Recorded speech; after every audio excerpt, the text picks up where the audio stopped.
kembali lagi untuk memuji Tuhan dan juga mendengarkan firman Tuhan. Ayo kakak ajak kita semua untuk mempersiapkan diri, mempersiapkan hati untuk kita boleh lebih berkenan di hadapan Tuhan. Sebelumnya kita berdoa dulu. Kita berdoa.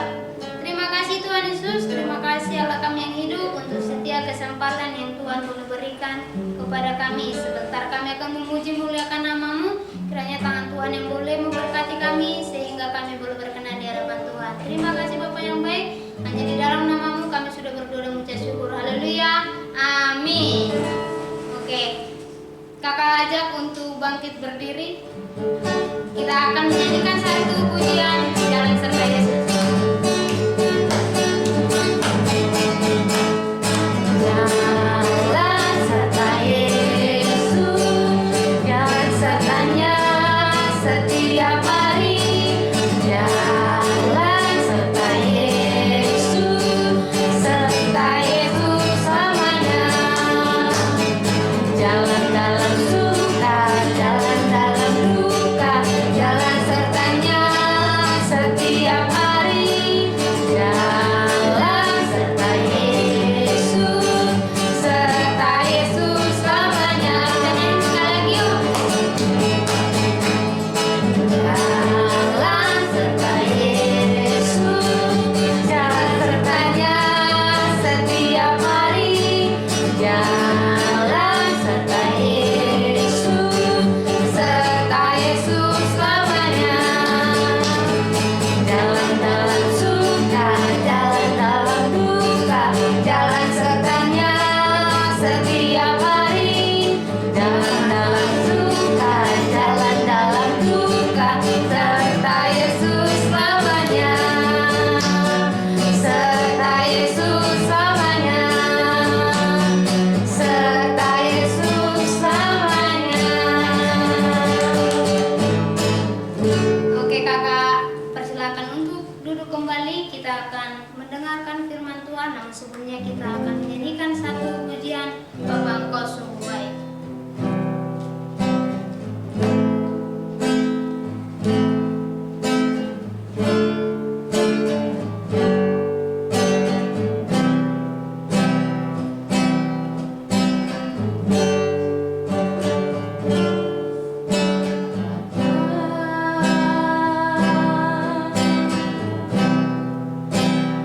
Engkau sungguh baik.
Hingga pada kesempatan ini Tuhan boleh berikan kami waktu untuk kami boleh mendengarkan firman-Mu. Sebentar kami akan mendengarkan firman-Mu. Kiranya tangan Tuhan yang boleh memberkati kami, menjagai kami, sehingga kami boleh dengar-dengaran firman-Mu dan kami dapat melakukannya dalam kehidupan kami. Terima kasih Tuhan Yesus, hanya di dalam nama-Mu kami berdoa dan mengucap syukur. Haleluya. Amin.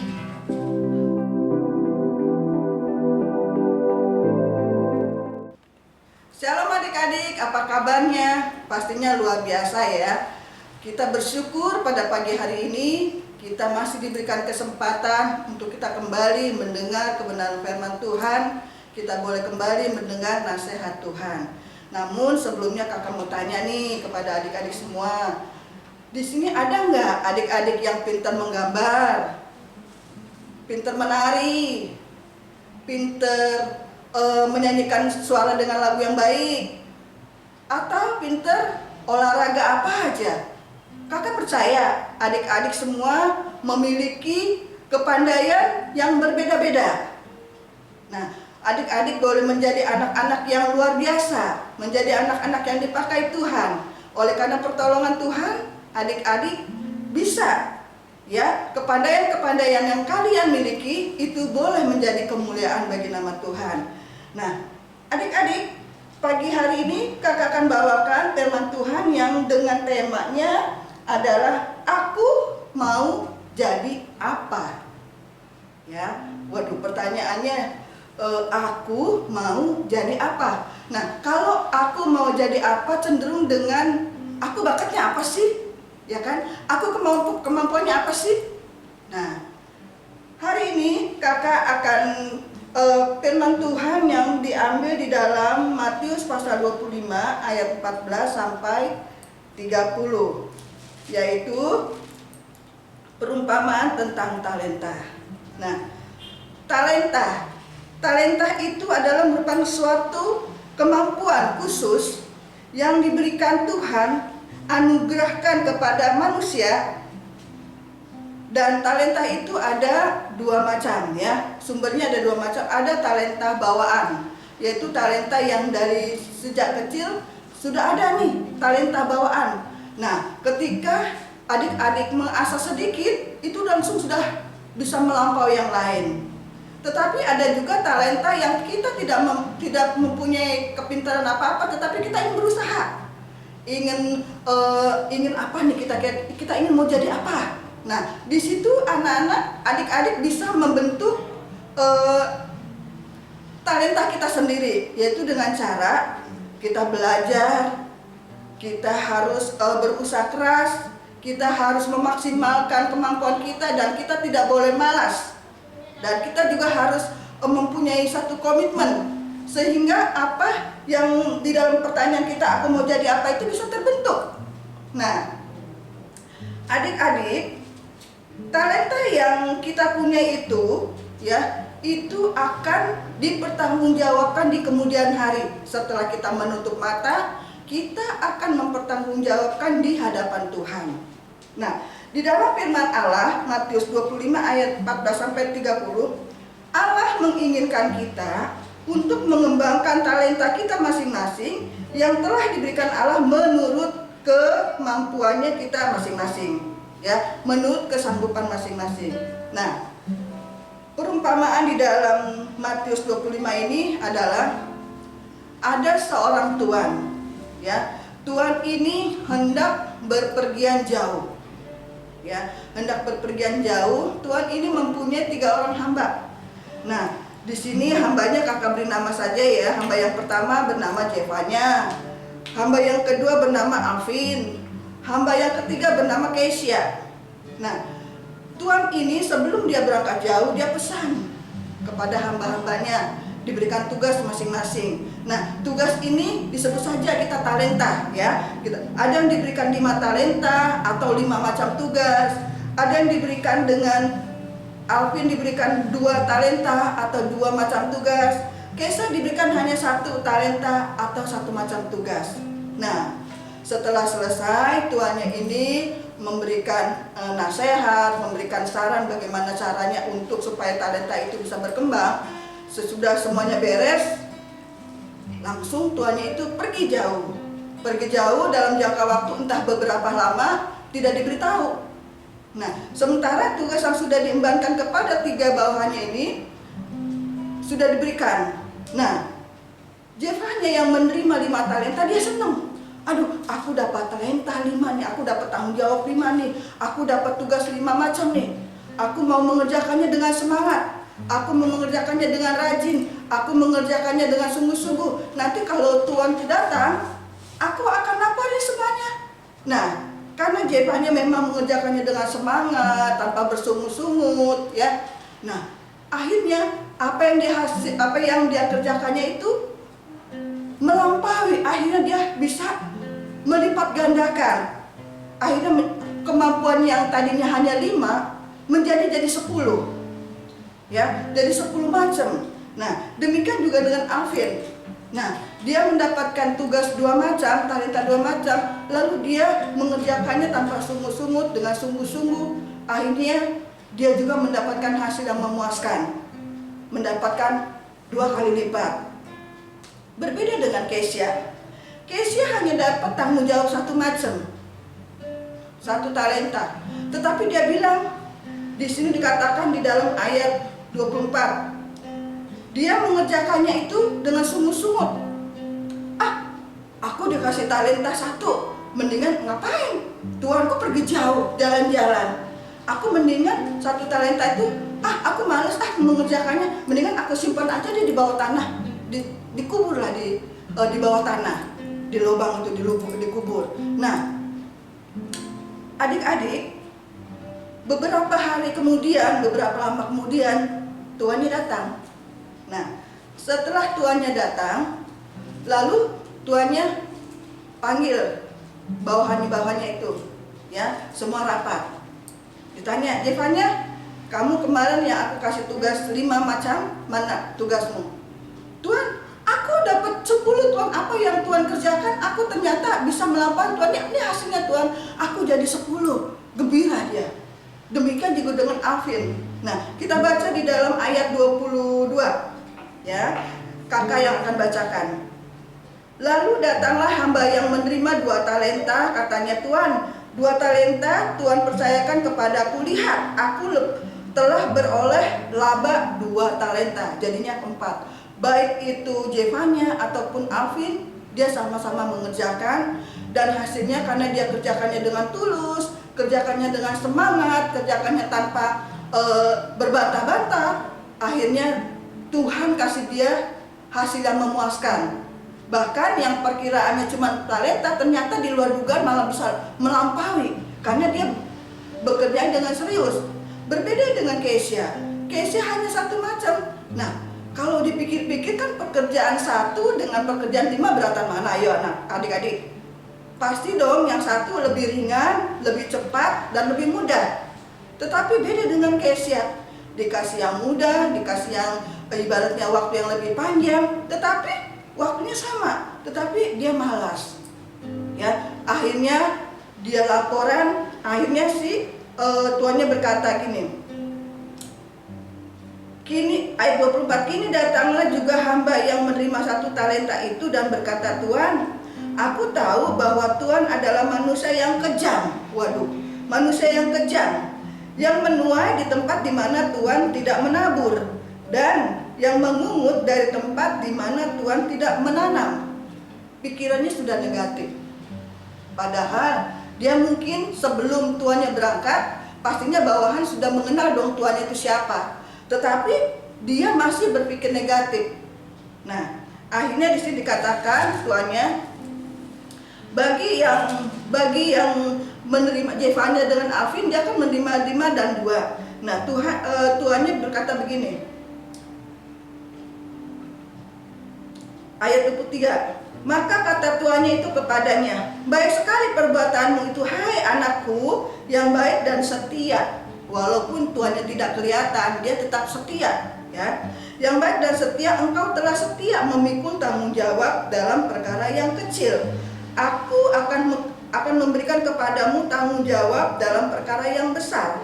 Masuklah dan turutlah dalam kebahagiaan Tuhanku. Waduh, tuannya merasa bahagia sekali ya terhadap Jevanya dengan Alvin. Bukan karena hasilnya yang berlipat, bukan, tetapi kesetiaannya Alvin dengan Jevanya ini yang mengerjakan dengan serius. Ya, sehingga hasilnya itu lebih memuaskan dari yang dipikirkan. Nah, kemudian di dalam ayat 26 ya, tuannya itu berkata kepada si Kesya, berkata demikian. Ayat 26. Maka jawab tuannya itu, "Hai kamu hamba yang jahat dan malas. Jadi kamu sudah tahu bahwa aku menuai di tempat di mana aku tidak menabur dan memungut dari tempat di mana aku tidak menanam." Ayat 28 sambung. "Sebab itu ambillah talenta itu daripadanya dan berikanlah kepada orang yang mempunyai 10 talenta. Ayat 29. Karena setiap orang yang mempunyai kepadanya akan diberi, sehingga ia berkelimpahan. Tetapi siapa yang tidak mempunyai, apapun juga yang ada padanya akan diambil daripadanya." Nah, perkataan yang sangat menakutkan ya, perkataan yang sangat menakutkan. Bukan berarti tuannya ini kejam, tidak, tetapi karena kita memang malas, karena kita memang tidak setia, sudah sepantasnya kita menerima seperti itu. Nah, ayat 30 tuannya berkata begini, "Dan camkanlah hamba yang tidak berguna ini, tidak berguna itu ke dalam kegelapan yang paling gelap, di sanalah akan terdapat ratap dan gertak gigi." Nah, adik-adik yang kekasih di dalam nama Tuhan Yesus Kristus, ya, perumpamaan ini menggambarkan di dalam setiap kehidupan adik-adik dan kakak semua yang ada. Nah, Tuhan digambarkan sebagai Tuhan Yesus. Tuhan Yesus itu kan tidak kelihatan kan?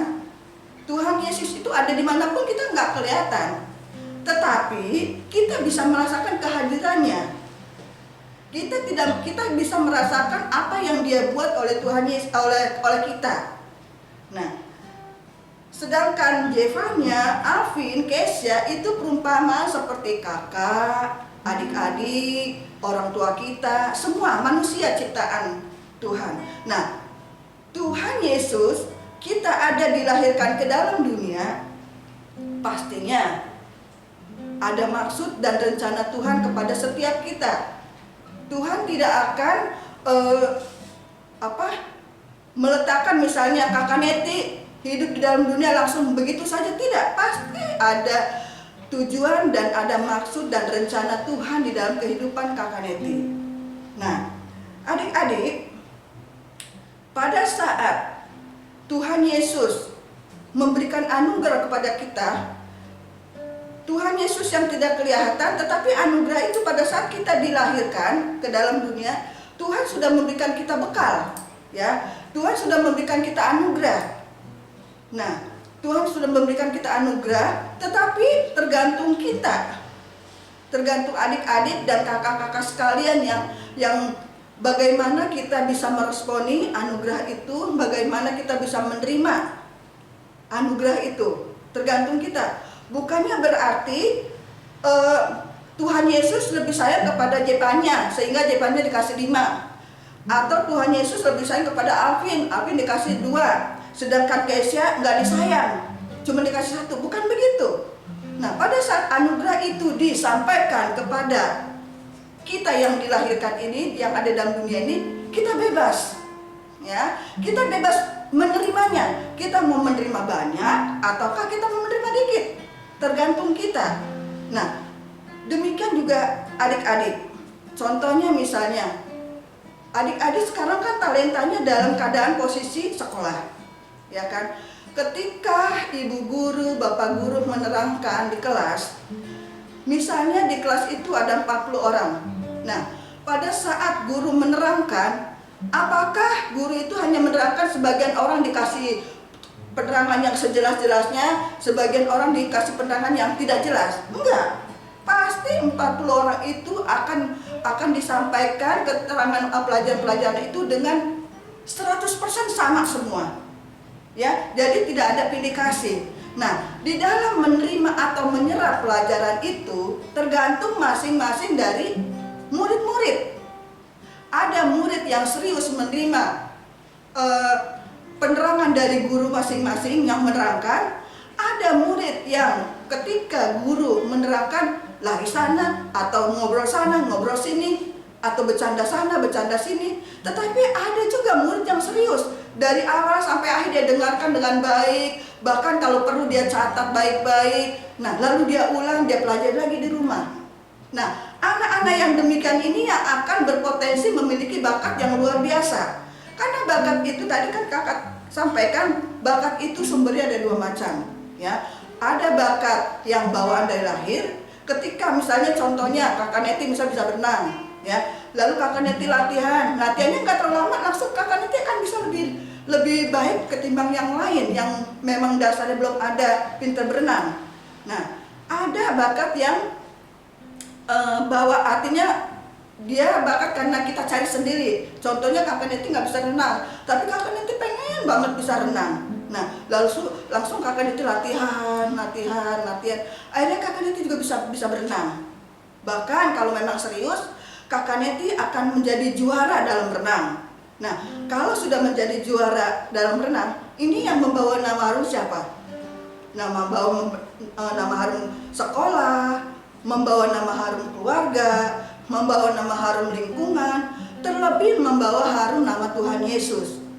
Karena setiap orang yang serius belajar biasanya, ya, itu dia pasti melibatkan Tuhan di dalamnya supaya Tuhan pimpin, Tuhan arahkan, sehingga yang disampaikan itu bisa menyerap dan itu bisa menjadi bekal dia di kemudian hari.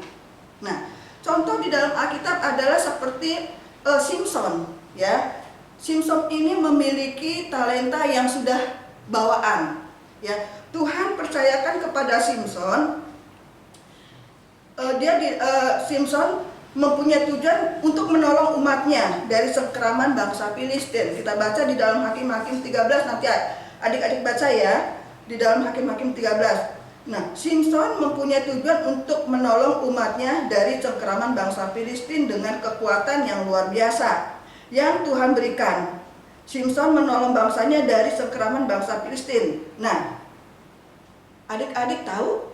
Nah, Simson itu tidak menjaga kepercayaan Tuhan, tidak menjaga talenta yang Tuhan berikan. Akhirnya Simson itu karena dia memang tidak bisa mencapai sampai akhirnya, dia tidak bisa menggunakan, tidak bisa mengembangkan talenta dengan baik untuk menyelamatkan umatnya, tapi dibuat untuk bersenang-senang dengan perempuan-perempuan sundal, sehingga dia harus menerima akibat perbuatan itu. Kedua matanya dicukil, ya kan? Akhirnya dia dipermalukan. Nah, sungguh mengerikan, sungguh luar biasa menakutkan kalau kita tidak serius. Nah, adik-adik,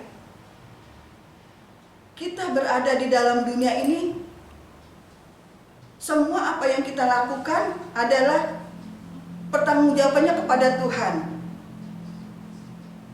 Talenta itu bukan hanya kita pandai menari, pandai olahraga, pandai menyanyi, atau pandai dalam bidang pelajaran, bukan itu saja. Talenta itu juga adalah soal kepemimpinan, ya. Misalnya adik-adik diberi tanggung jawab untuk berdoa, tetapi adik-adik serius berdoa dengan sungguh-sungguh minta pertolongan Tuhan.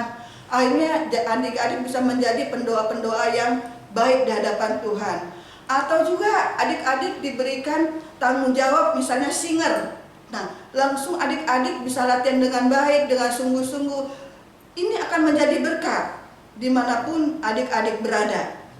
Nah, jadi adik-adik yang kakak kasihi, bahwa kita talenta itu bukan hanya sekedar pendidikan-pendidikan seperti yang tadi kakak sampaikan ya, menyanyi, menggambar, olahraga, menari dan sebagainya. Nah, kehidupan kita sehari-hari pun adalah itu talenta. Kemampuan yang Tuhan berikan di dalam setiap kehidupan kita itu talenta. Kemampuan kita untuk memecahkan satu masalah, memecahkan kita misalnya kita bertemu teman seperti apa, itu pun kita diberikan talenta kesabaran. diberikan talenta yang membawa damai dimanapun kita berada, diberikan talenta untuk kita dapat memberikan kebenaran firman Tuhan kepada teman-teman, itu juga talenta. Jadi bukan hanya sekedar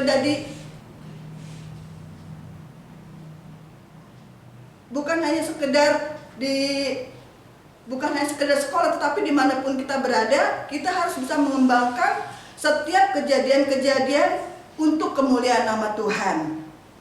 Ya, jadi kesimpulannya adalah adik-adik, aku ingin jadi apa bukan ditentukan hari ini, bukan ditentukan nanti, tetapi harus ditentukan dari sekarang. Ya, aku akan menjadi apa itu ditentukannya dari sekarang dengan cara adik-adik belajar, semangat, tekun, dan tidak boleh minder.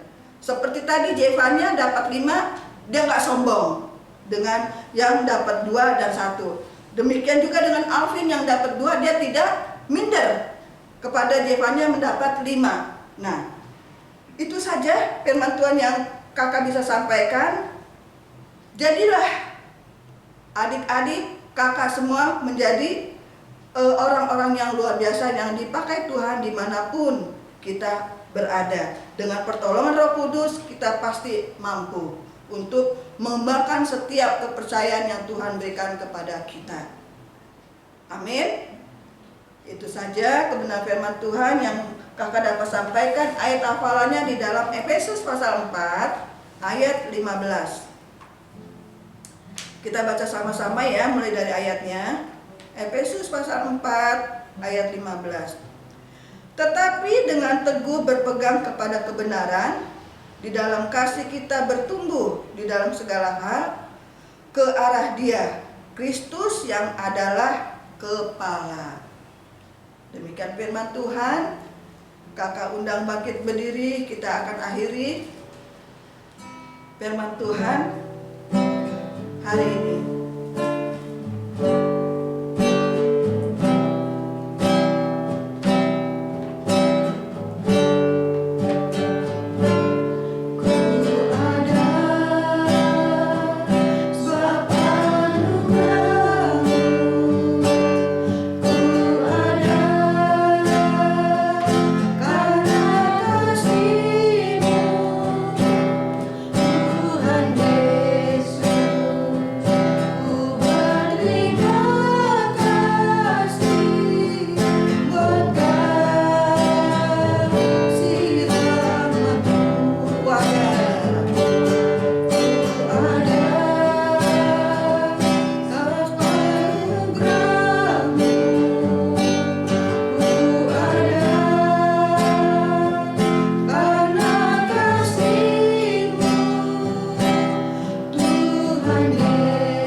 Kami bersyukur diingatkan kembali akan potensi, talenta, kemampuan yang Kau rencanakan dalam setiap kami, pribadi lepas pribadi.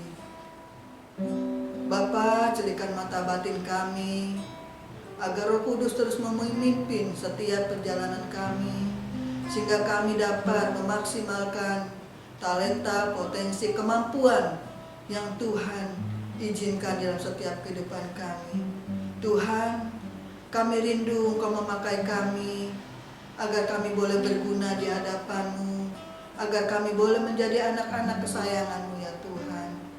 Terima kasih Tuhan Yesus, terima kasih Tuhan, agar kelak di kemudian hari Tuhan, ketika kami menutup mata, kami dapat mempertanggungjawabkan setiap kesempatan, setiap potensi, setiap kemampuan Tuhan, setiap talenta yang Kau izinkan dalam kehidupan kami di hadapan-Mu.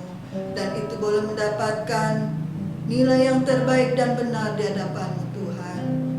Terima kasih Tuhan, bawa kami ya Tuhan, untuk kami mampu mengembangkannya. Di dalam nama Tuhan Yesus, kami mengucap syukur. Haleluya. Amin.